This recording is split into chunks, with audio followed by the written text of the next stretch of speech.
Shalom saudara sekalian, pada kesempatan kali ini kita akan membahas 3 pilar Pentakosta ketiga. Nah, salah satu karakteristik daripada umat Pentakosta adalah mereka menekankan akan tuntunan Tuhan di dalam kehidupan sehari-hari. Kalau bisa dibilang, suara hati umat Pentakosta itu mirip dengan doa Musa di dalam Keluaran 33 ayat yang ke-15.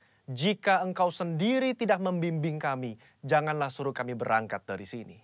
Kita sebagai umat Pentakosta juga menyerukan hadirat Tuhan yang terus-menerus menuntun dan membimbing kita.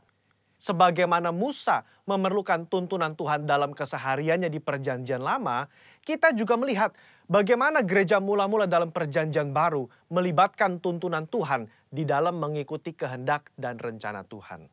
Di dalam Kisah Rasul pasal yang ke-15, kita melihat bagaimana gereja mula-mula menghadapi masalah ketika bangsa yang bukan Yahudi bertobat, menerima karunia keselamatan, menerima karunia Roh Kudus. Masalah timbul ketika beberapa orang Yahudi yang telah menjadi percaya berkata, orang-orang yang bukan Yahudi ini harus disunat, diwajibkan untuk mengikuti seluruh hukum Taurat.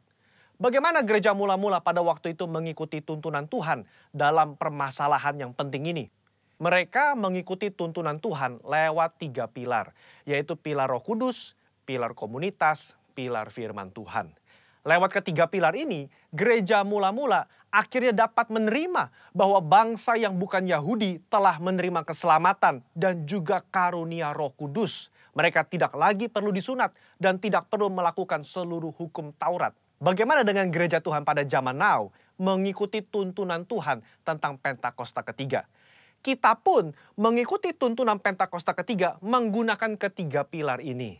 3 pilar inilah yang menjadi acuan penafsiran orang Pentakosta. Mari kita simak bersama. Yang pertama, pilar Roh Kudus.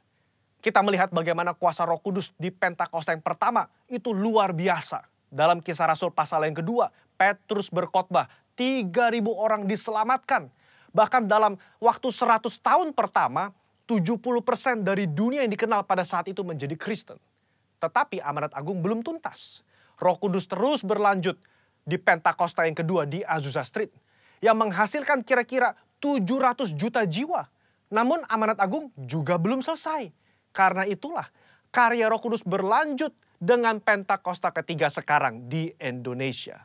Pentakosta ketiga inilah yang akan menuntaskan amanat agung dan membawa penuaian jiwa yang terbesar dan terakhir sebelum Yesus datang kembali. Haleluya. Yang kedua, pilar komunitas orang percaya.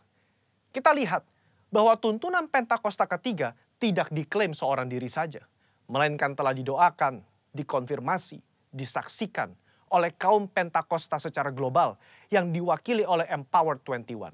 Kalau saudara ingat, di Empower 21, gembala sidang dan pembina kita menggaungkan visi Pentakosta ketiga di hadapan bangsa-bangsa.